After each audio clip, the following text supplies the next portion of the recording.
প্রগতির অনলাইন ক্লাসের ডে 6 এর রিজনিং এর ডে 6 এর ক্লাসে আমরা ক্লক বা ঘড়ি সংক্রান্ত যে রিজনিংগুলি তোমাদের হোমওয়ার্ক দিয়েছিলাম সেই হোমওয়ার্ক থেকে তোমাদের ম্যাক্সিমাম জনার যে অঙ্কটি আটকে গেছে বা যে অঙ্কটি করতে পারোনি সেটা হচ্ছে দেখো কোশ্চেন নাম্বার 26। টোটাল যতগুলো কোশ্চেন দিয়েছিলাম তার মধ্যে 26 নম্বর কোশ্চেনটি তোমাদের ম্যাক্সিমাম জনায় জানিয়েছে যে স্যার এই কোশ্চেনটি সম্পর্কে ক্লিয়ার নয়, এই অঙ্কটি এই রিজনিংটি করতে পারছি না বা এটা নিয়ে আমাদের কনফিউশন রয়েছে। তো আজকের এই ক্লাসে আমরা কি করব, এই ডাউট ক্লিয়ারিং ক্লাসে আমরা তোমাদের এই 26 নম্বর কোশ্চেনটির নিয়ে তোমাদের মধ্যে যে কনফিউশন ছিল সেটা ক্লিয়ার করার চেষ্টা করছি। দেখো ভীষণ ভীষণ ভীষণ সোজা একটি রিজনিং, মাত্র কয়েক সেকেন্ডের রিজনিং, যদি তুমি ঠিকঠাক প্রসেস বা টেকনিক বুঝে নিতে পারো। লক্ষ্য করো খুব বেশি জটিল কিছু নয়। চাকরির পরীক্ষায় ম্যাথ বা রিজনিং বলো, এমন কিছু হাতি ঘোড়া কিছু নেই যেটা বোঝা যাবে না। যে কোনো সাধারণ মানে একটু সাধারণ বুদ্ধি থাকলে সেই ধরনের অঙ্ক বা রিজনিং গুলো সহজেই আয়ত্ত করে নিয়ে দিতে পারে। ভয় পাওয়ার কিচ্ছু নেই। দেখো আমরা চেষ্টা করি দেখো সব রিজনিং ম্যাথ গুলোকে সবচেয়ে ইজি বা সবচেয়ে সহজ, সবচেয়ে ফাস্ট যে মেথডে করা যায় সেই মেথডটি অ্যাপ্লাই করে রিজনিং বা অঙ্কগুলোকে সলভ করার চেষ্টা করি। তো এই কোশ্চেনটিও সলভ করার অনেকগুলো প্রসেস আছে, তার মধ্যে সবচেয়ে সহজ যে মেথড আমার মনে হয়েছে, তোমাদের কি মনে হবে জানি না, দেখলে বুঝতে পারবে। তো অবশ্যই সেই সহজ মেথডে করার চেষ্টা করছি। দেখো এই যে ঘড়ি আজকে যে কোশ্চেনটি রয়েছে সেটা হচ্ছে একটি ঘড়িতে 3টে থেকে 4টের মধ্যে কখন ঘড়ির ঘন্টা ও মিনিটের কাঁটা দুটি একে অপরের উপর উপর্যুপরি বা টুগেদার বা কোইনসাইড হবে, অর্থাৎ একটা কাঁটার উপর আরেকটা কাঁটা উঠে যাবে। ঠিক আছে, যেটাকে সমাপতিত বলতে পারো বা ওভারল্যাপ বলতে পারো। ঠিক আছে, তাহলে সেই ধরনের একটি কোশ্চেন, এই যে দুটো কাঁটায় ঘুরতে ঘুরতে কখন 3টে থেকে 4টের মধ্যে কোন টাইমটায় একটা কাঁটা আরেকটা কাঁটার উপর উঠে যাবে, উপর্যুপরি হবে বা কোইনসাইড হবে বা ওভারল্যাপ হবে, ঠিক আছে, বা সমাপতিত হবে। তো আমরা আগে বুঝে নেব যে কিভাবে সমাপতিত হয় বা উপর্যুপরি হয় বা কোইনসাইড হয় দুটো কাঁটা একে অপরের উপর। তো দেখো আমরা যদি এই ঘড়িটা 11টা থেকে স্টার্ট করি, এই 11টা থেকে চালাই, তাহলে 11টা যখন বাজবে তখন কিরকম অবস্থান হবে? ঘড়ির দুটো কাঁটা একটা, এখানে যদি 11 হয় তাহলে 11টা মানে কি, এখানে মিনিট ঘন্টার কাঁটাটা 11 উপরে থাকবে আর মিনিটের কাঁটাটা 12-র উপর থাকবে, তাই না? তবেই তো আমাদের 11টা পুরোপুরি 11টা বাজবে। 11টা বাজার অর্থ 11টার উপর ঘন্টার কাঁটা থাকবে আর মিনিটের কাঁটাটি পুরোপুরি কিসের উপর থাকবে না, 12-র উপর থাকবে।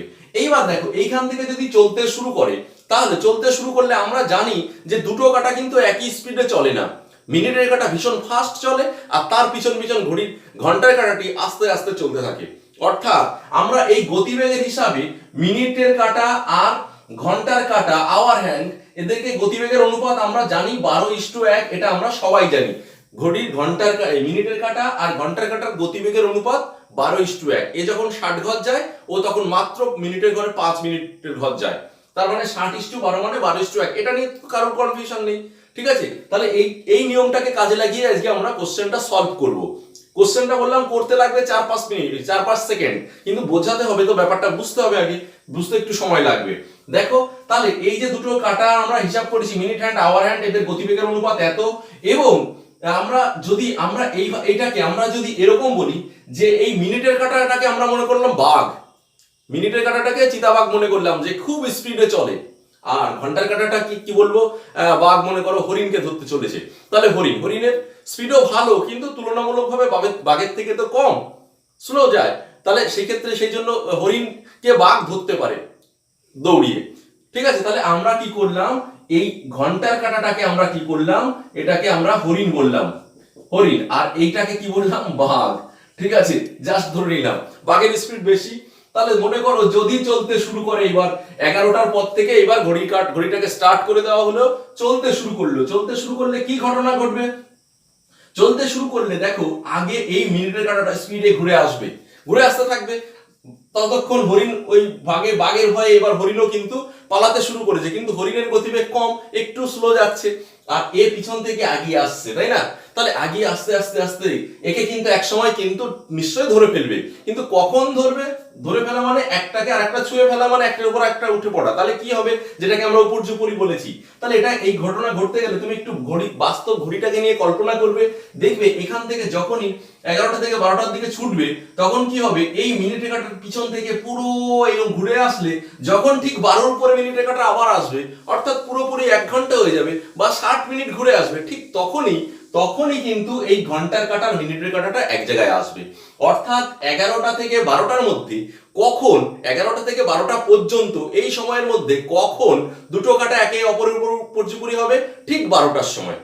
ঠিক আছে, এইবার যদি তারপরে আবার ঘুরতে শুরু করে 12টার উপর, কিন্তু 11টা থেকে 12টার মধ্যে 12টার পর কিন্তু মিলিত হলো, এইবার যদি আরো চলতে শুরু করে, এবার আরো চলতে শুরু করলে কি হবে, এইবার ঘন্টার কাঁটাটা কি হবে, এখানে দাঁড়িয়েই থাকবে, মানে একটু আস্তে আস্তে চলবে, মানে যেটাকে আমরা হরিণ বলেছি। আর বাঘ কি করলো, বাঘ মানে মিনিটের কাঁটাটি, সে কিন্তু স্পিডে চলা শুরু করেছে, স্পিডে ঘুরে এখানে যখন সে 12 পর চলে আসলো, 12 পর চলে আসলো, সেই সময় কিন্তু মানে হরিণ কি হয়েছে, মানে ঘন্টার কাঁটাটি 12 থেকে সরে গিয়ে 1-এর উপর চলে গেছে। অর্থাৎ এই টাইমটার মধ্যে এদের মধ্যে কিন্তু আর দেখা হলো না বা সাক্ষাৎ হলো না বা একে অপরের উপর উপর্যুপরি হলো না বা কোইনসাইড হলো না।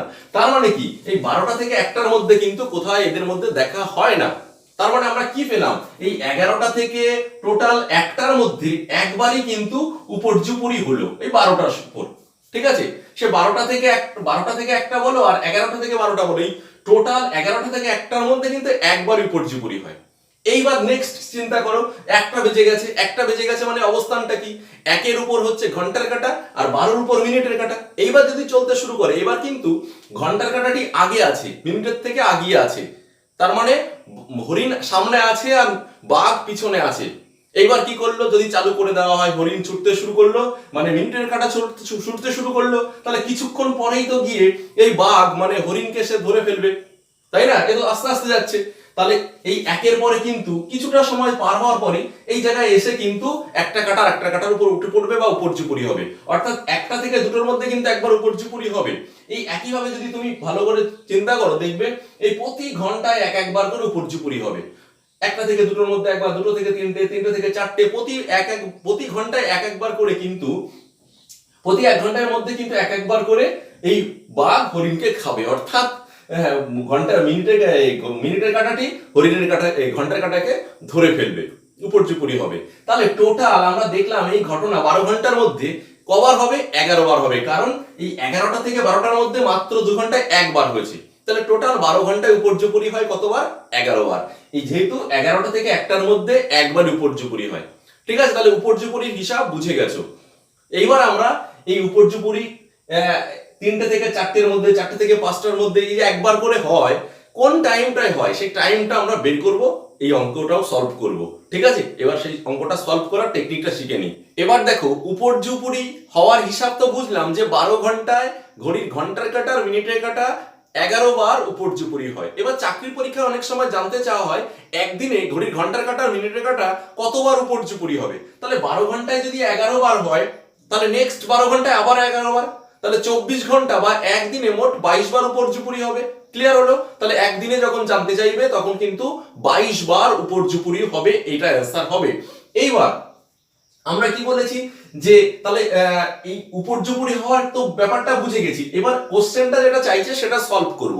ঠিক আছে, এটা সলভ করার হিসাব দেখো, এই কোশ্চেনটা করার আগে আমরা আরেকটা অঙ্ক করে নিই। তোমাকে যদি এরকম কোশ্চেন দিত যে 11টা থেকে 12টা পর্যন্ত, 11টা থেকে 12টা পর্যন্ত এই সময়ের মধ্যে ঘড়ির ঘন্টার কাঁটা আর মিনিটের কাঁটা কখন উপর্যুপরি হবে। কি বলেছি, 11টা থেকে কিন্তু 12টা পর্যন্ত, 11টা থেকে 12টার মধ্যে নয়, 12টা পর্যন্ত কখন উপর্যুপরি হবে। তো আমরা এই ঘড়িতে বোঝানো, একটু আগে যেটা বোঝালাম সেখানে কিন্তু ক্লিয়ার হয়েছে যে দেখেছি 12টার উপরে গিয়ে কিন্তু 11টা থেকে 12টা পর্যন্ত, ওই 12টার উপরে গিয়ে কিন্তু পুরোপুরি 12টার সময় কিন্তু দুটো কাঁটা এক জায়গায় হয় বা কোইনসাইড হয় বা উপর্যুপরি হয়। ঠিক আছে, তাহলে সেটা আমরা তো এইবার 11টা থেকে 12টার মধ্যে 12টার সময় হয়, কিন্তু কি শিখলাম, 12টা থেকে 1টার মধ্যে আর হয় না, মানে 12টার পরে 1টা পর্যন্ত এই সময় সাক্ষাৎ হয় না, একটু আগে ক্লিয়ার করেছি। 1টা থেকে 2টোর মধ্যে কিন্তু এইবার এইবার 1টা থেকে 2টোর মধ্যে কিন্তু আর 2টোর উপরে গিয়ে উপর্যুপরি হবে, ব্যাপারটা এরকম নয়। ঠিক আছে, অর্থাৎ আমরা যে নিয়মটা একটু আগে শিখলাম যে 12 ঘন্টায় 11 বার হয়, তাহলে কিন্তু প্রতি 1 ঘন্টায় গড়ে একবার করে হয় না, 65 ভাগ করে দেখবে যে 12 গুণ 60 বাই হচ্ছে 11, এটা করলে 65, অর্থাৎ প্রতি 65 মিনিট পর পর গড়ে প্রায় একবার করে উপর্যুপুরি হয়। প্রতি ঘন্টায় যে একবার করে উপর্যুপুরি হবে ব্যাপারটা এরকম নয়, ঠিক আছে। যাই হোক, তো আমরা এবার যেটা অঙ্কটা করব যে 11টা থেকে 12টা পর্যন্ত কখন একটি কাটা আর একটি কাটার উপর উপর্যুপুরি হবে সেটা আমরা ক্লিয়ার করলাম 12টার উপর। এটা ছবি এঁকে, কিন্তু অঙ্কের সাহায্যে কিভাবে বের করব, অঙ্কের সাহায্যে কিভাবে বের করব এটা ভালো করে লক্ষ্য করো। এটা আমরা এই গতিবেগের অনুপাত দিয়ে অঙ্কটা করব, সবচেয়ে ইজি ভাবে অঙ্কটা হবে। এই যে গতিবেগ, মিনিটের কাটা 12 আর ঘন্টার কাটা সেই একই সময় 1 ঘর যায়, অর্থাৎ তাদের গতিবেগের অনুপাত 12:1, মানে দেখো 12:1 যদি হয়, আর এই দুটো কাটা কিন্তু সবসময় কিন্তু একই দিকে চলে। এরকম নয় যে ঘন্টার কাটাটি উপর থেকে নিচে নামছে আর মিনিটের কাটা নিচে থেকে উপরে যাচ্ছে অপোজিট ডিরেকশনে, তা নয়। কিন্তু দুটো কাটাই বা তিনটে কাটাই কিন্তু একই দিকে চলে, অর্থাৎ এই দুটো কাটার মধ্যে যে স্পিড, সেই স্পিডের যে রিলেটিভ স্পিড, আপেক্ষিক গতিবেগ যদি আমরা করি তাহলে একই দিকে চললে কি হয়, মাইনাস করতে হয়। তাহলে 11 রিলেটিভ স্পিড কি হবে, রিলেটিভ স্পিড হবে এদের 11, তাই না।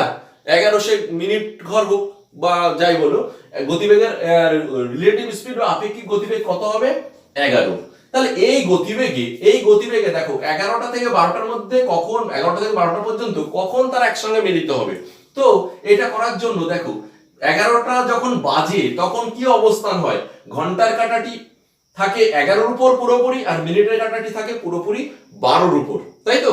তো এই সময় কতটা আগিয়ে, এই যে যেটাকে আমরা বাঘ বলেছিলাম, মিনিটের কাঁটাটাকে বাঘ বলেছিলাম, এর গতিবেগ খুব বেশি, আর হরিণ যেটাকে বলেছিলাম ঘন্টার কাঁটা, তা হরিণ এখানে অনেকটা আগিয়ে আছে। কতটা আগিয়ে আছে, মিনিটের ঘর হিসাবে 55 ঘর আগিয়ে আছে, তাই না। 55 মিনিট বা 55 মিনিট ঘর আগিয়ে আছে। তাহলে 55 মিনিট ঘর আগিয়ে আছে, এই অবস্থায় মিনিটের কাঁটাটি পিছন থেকে ওই ঘন্টার কাঁটাটিকে ধরার জন্য ছুটছে।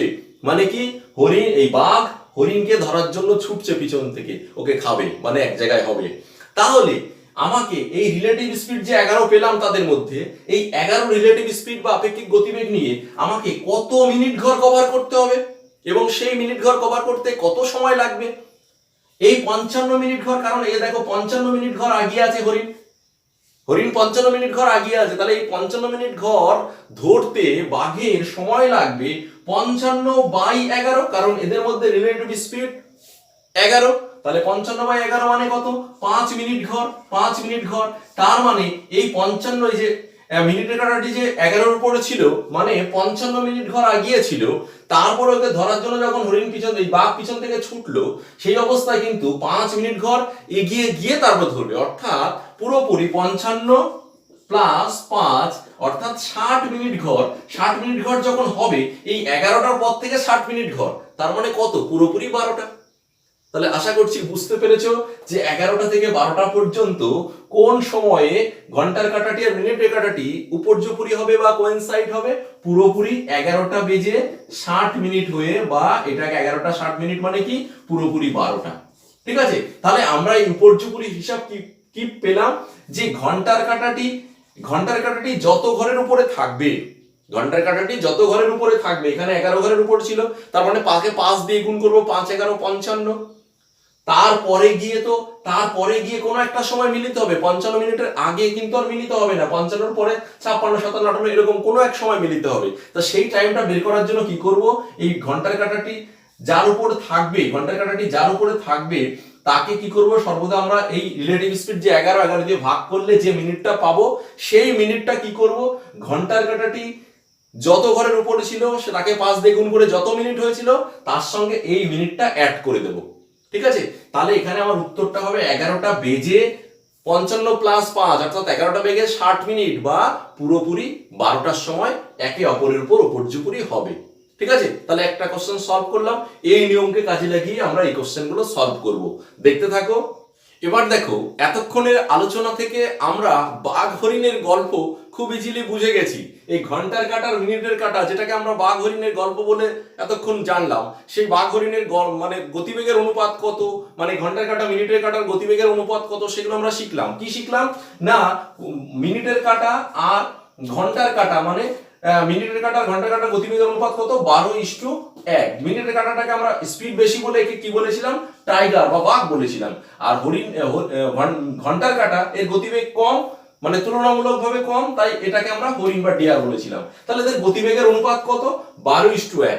ঠিক আছে, এবার এটাকে কাজে লাগিয়ে আজকে আমাদের রিজনিং এর ডে 6 এর ক্লাসে যে অঙ্কটায় তোমাদের কনফিউশন ছিল, যে অঙ্কটা নিয়ে প্রবলেম হচ্ছিল, সেটাকে সমাধান করব। দেখো, ভীষণ ইজি একটি কোশ্চেন, ভীষণ সহজ একটি কোশ্চেন, কিন্তু তোমাকে ঠিকঠাক টেকনিক জানতে হবে। তুমি যদি ফর্মুলা মুখস্থ করো বা অন্য এক্স ধরে কোনোভাবে করো, অনেক প্রসেসে এটা করা যায়, বিভিন্ন জায়গায় বিভিন্নভাবে করতে পারবে।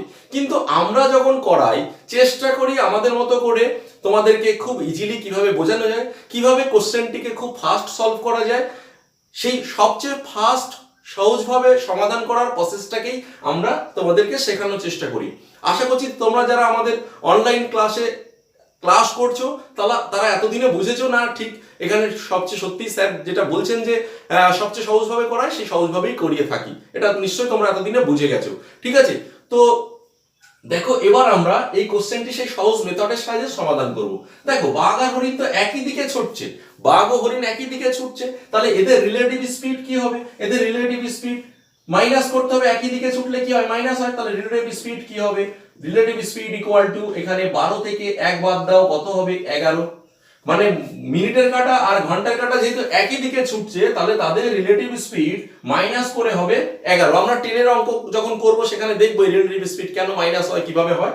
ঠিক আছে, এবার এই নিয়মটাকে কাজে লাগিয়ে আমাদের যে মূল অঙ্ক ছিল 26 নম্বর কোশ্চেন, যেটা নিয়ে তোমাদের কনফিউশন ছিল যে 3টে থেকে 4টের মধ্যে ঘন্টার কাঁটা আর মিনিটের কাঁটা কখন একে অপরের উপর জুপুরি হবে বা কোইনসাইড বা টুগেদার বা একসঙ্গে হবে বা সমাপতিত হবে, অনেক কিছু বলা, ওভারল্যাপ করবে। ঠিক আছে, তো এইটা আমরা কিভাবে সমাধান করব? দেখো, কি বলা হয়েছিল? 3টে থেকে 4টের মধ্যে। 3টে থেকে 4টে মানে এই যে 3টে আর এই যে 4টে।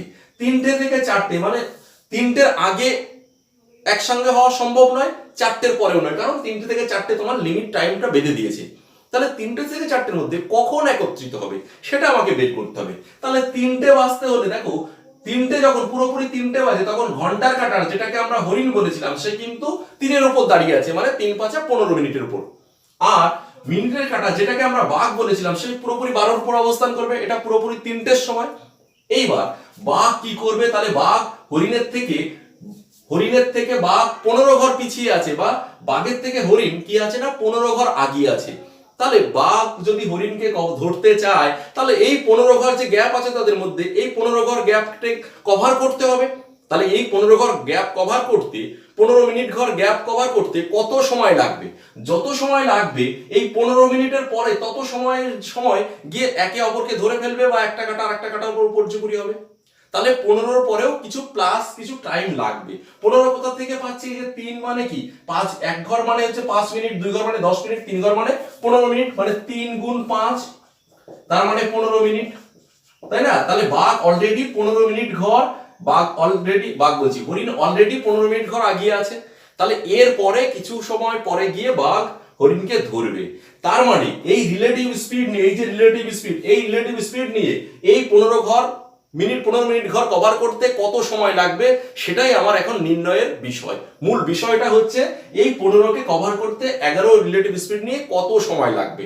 তাহলে সময় বের করার সূত্র কি? Time equal to distance by speed. তাহলে সেই ফর্মুলায় আমরা যদি টাইমটা বের করতে চাই, তাহলে এখানে ডিসটেন্স হচ্ছে 15 মিনিট ঘর আর রিলেটিভ স্পিড হচ্ছে 11। তাহলে জাস্ট এইটুকুই তোমার পরীক্ষার হলে করতে হবে। আমি তোমাকে অনেক কিছু বোঝাচ্ছি বলে অনেক সময় লাগলো, কিন্তু তুমি পরীক্ষার হলে তো নিমেষেই করে দেবে। 3 ঘর মানে 3 × 5 = 15 মিনিট। সেই 15 মিনিটকে অলওয়েজ কি করবে? রিলেটিভ স্পিড দিয়ে ভাগ করবে। কত আসবে দেখো? 1/4-11। এই যে 1/4-11, এইটুকু বের করলেই তোমার উত্তর হয়ে গেল।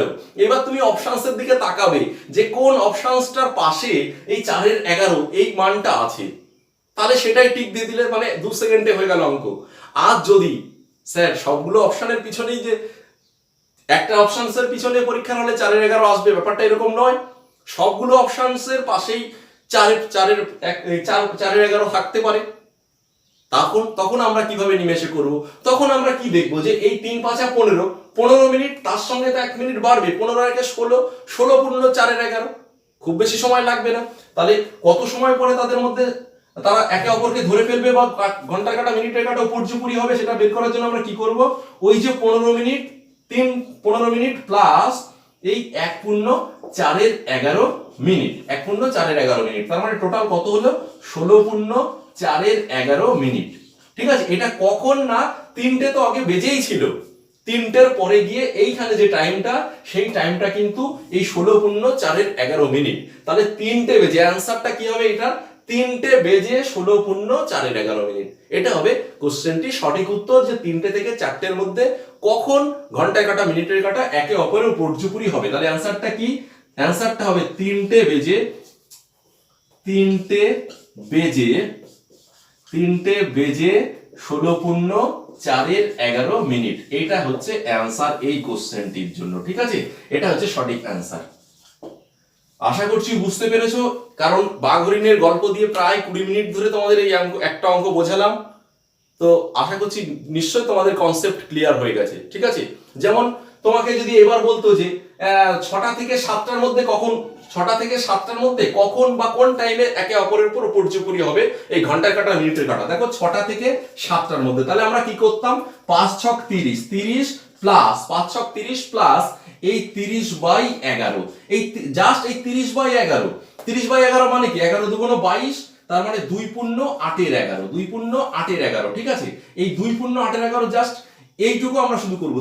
5 ছক 30 5 কত বলেছি, এই 6টা থেকে 7টা মানে 6 মানে 5 ছক 30 মিনিট, তাহলে 30 মিনিট, সেই 30 মিনিটের গ্যাপ ছিল তাদের মধ্যে, 30 কে তুমি 11 দিয়ে ভাগ করো এটুকু বাদ দিয়ে, তাহলে 2×8=11 পাবে। দেখবে কোন অপশনটির পাশে এই 2×8=11 সংখ্যাটা আছে, সেটার পাতা টিক দিয়ে আসবে, মানে এই 2 এর সামনে কিছু থাকবে, কিন্তু হয়তো 32×8=11 আনসারটা অ্যাকচুয়ালি আনসার হচ্ছে এটা 32×8=11। ঠিক আছে, এটা অ্যানসারটা কি 6টা বেজে, এটা অ্যানসারটা হবে 6টা বেজে তারপরে আরো 32×8=11 এটা হবে অ্যানসার এই 6টা থেকে 7টার মধ্যে। কিন্তু আমি ফাস্ট করার জন্য এত 6টা খুঁজবো না, আমি জাস্ট খুঁজবো এই পূর্ণটুকু, এই যে পূর্ণটুকু, কারণ পরীক্ষার হলে সাধারণত এই পূর্ণ অংশটাই আলাদা হয়, সবই যে এরকম একই সংখ্যা থাকে, মানে 32×8=11 হয় থাকবে, নাহলে 34×7=11 এরকম কিছু থাকবে। তা আমি 8=11 দেখলেই তো অ্যান্সার বুঝে যাচ্ছি। এইবার যদি প্রশ্ন ওঠে যে স্যার সবগুলোই 8=11 থাকলো, কিন্তু কোনোটা 32, কোনোটা 33, কোনোটা 34×8=11 এরকম থাকলো, তখন আমরা এই যে 5 ছক 30 আর এই 2 যোগ করে 32 ইজিলি বলে দিতে পারবো। ঠিক আছে, তো আশা করছি বুঝতে পেরেছো। তো এইভাবে আমাদের সঙ্গে যদি অনলাইনে ক্লাস করতে চাও, তোমরা জানো আমাদের অনলাইন ক্লাস চলছে, এই অনলাইন কোর্সের বিষয়ে ডিটেলস জানতে চাইলে অবশ্যই প্রগতির অনলাইন যে ক্লাসের ডিটেলস জানার জন্য যে ফোন নম্বর রয়েছে 8972850054 এই নম্বরে হোয়াটসঅ্যাপ করতে পারো, বা ডিটেলসে জানার জন্য ফোন করে জেনে নিতে পারো। ঠিক আছে, তো আজকে এই পর্যন্ত, দেখা হচ্ছে তোমাদের সঙ্গে পরবর্তী নতুন কোনো ক্লাসে নতুন কোনো টপিক নিয়ে।